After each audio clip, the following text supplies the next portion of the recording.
Hello, friends. Survival films are certainly popular with many moviegoers. They are the ones where the character falls into a deadly trap and does everything possible to find a way out. If someone isn't ready for the emotional pressure of such a movie, they can simply leave the cinema or press the pause button on their computer at any time. However, not everyone has this opportunity. The fact is that once in a while, the horrifying scenarios of such movies happen in real life, when people get hopelessly stuck in narrow and deadly places. And in today's video, you're going to hear these kind of stories. In June 2003, 38-year-old Black Stansfield surprised his father Neil with an unusual gift. For his 65th birthday, Black got his father a rafting trip, as it was the old man's dream. They have always been very close. Black was sure that spending time together on a river in Alaska would be wonderful. Thus, father and son were soon dropped off at the northern fork of the river, from where they set off on a week-long 150-kilometer journey. However, things didn't go as smoothly as they would have liked. A few hours after Neil and Black set off, the men noticed sheets of ice stuck to both sides of the river. They didn't think much of it at the time, and only when the travelers made the turn did they see an ice shelf blocking their path. Black and his father started panicking and even tried to sail back, but they couldn't swim against the current for so long, so eventually the raft collided with the ice and capsized. Both men got trapped under a solid slab of ice with a thin layer of air under it, which allowed them to breathe. At some point, Black and his father were lucky enough to get out of the ice trap through an opening, but the current pulled them back under the ice. Only this time, there were no air pockets. Black's lungs were literally bursting from the lack of oxygen, and he was losing sight of his father, thinking that death was inevitable. Suddenly, a miracle happened. The ice slab shifted, and the men managed to get to the surface of the water. Black swam to the nearest shore, and his father got caught on an ice block and continued to move with the current. In the end, the son managed to help his father get out. However, despite having managed to get out of the ice captivity, the survival games were only beginning.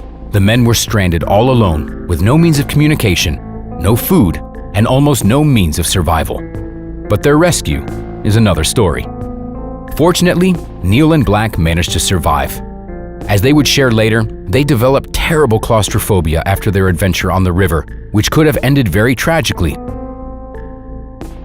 But that's something to be expected. In September 2013, a 91-year-old woman was running her errands on Saturday and stopped by the BNP Paribus bank.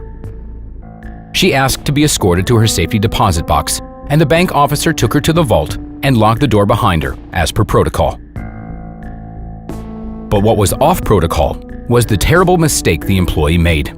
He completely forgot about the old lady. He was the last one to leave the bank.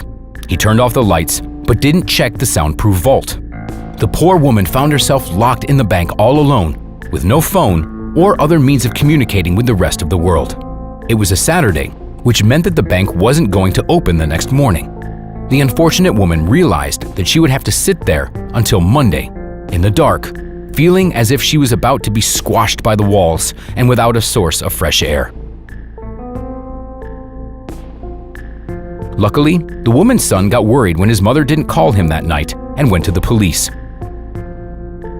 After they traced the old woman's route and checked all her favorite places, the officers eventually came to the bank. But that didn't help much. Despite several calls, the bank manager was only able to get to the bank at 10 o'clock on Sunday. Fortunately, the woman was all right, except for some dehydration.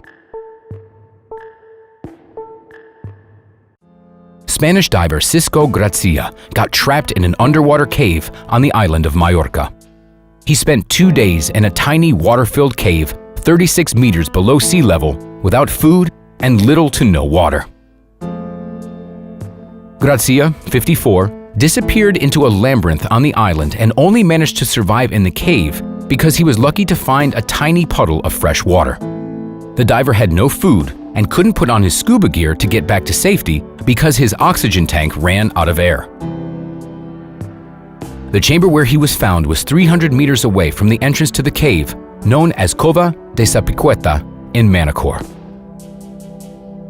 Grazia looked pale and dazed, but he could still walk. He received medical help for about a half an hour, and when he finally got used to the sunlight, they took him to the hospital. At first, the rescuers didn't know exactly where he was. So even though they tried to drill a hole into the rocks in order to get food and water to him, they didn't succeed. The other divers went searching for him. According to them, the water was quite muddy and visibility was less than 100 meters. Therefore, the search started in the morning under a clear sky. The area of the cave where Grazia was trapped didn't exceed 18 meters. The rescue operation has been described as one of the most difficult ones in Majorca in recent years and involved at least 60 people. The ship's cook, Harrison O'Keen, was one of 12 members of a tugboat's crew. A big storm caused their ship to capsize and sink. O'Keen was in the bathroom at the time. In complete darkness and resisting the water that was filling up the ship, the man managed to get to the room where an air pocket had formed. The man built a small raft from improvised materials to keep himself afloat. He said that he was hungry and very thirsty, and was also afraid that he would be attacked by predatory fish, which could be attracted to the smell of his dead crewmates.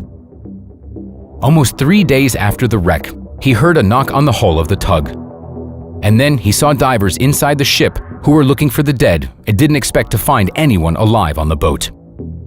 After O'Keen was brought to the surface, he had to spend some time in a pressure chamber to restore his internal pressure. This incident took place in the popular Nutty Putty cave system, located south of the state capital, Salt Lake City. Up until that point, there were no fatal accidents in the cave. In recent years, however, 2 more people got stuck in the same narrow passage where Jones died, but fortunately, they survived. John Jones, a medical student from Stansbury Park, a suburb of Salt Lake City, was one of the 11 members of the group. The young man got trapped in a cave, from where they tried to rescue him with the help of drilling equipment, ropes, and a system of blocks. Up to 50 people took part in the rescue operation. On Wednesday afternoon, November 25, 2009, the rescuers managed to pull Jones a considerable distance, but then the fasteners broke and the cavers slid back and got stuck again. Jones, a sophomore at the University of Virginia School of Medicine, was married and had an 8-month-old daughter. Visiting the Nutty Putty cave was then prohibited due to the incident. Friends, that's all for today.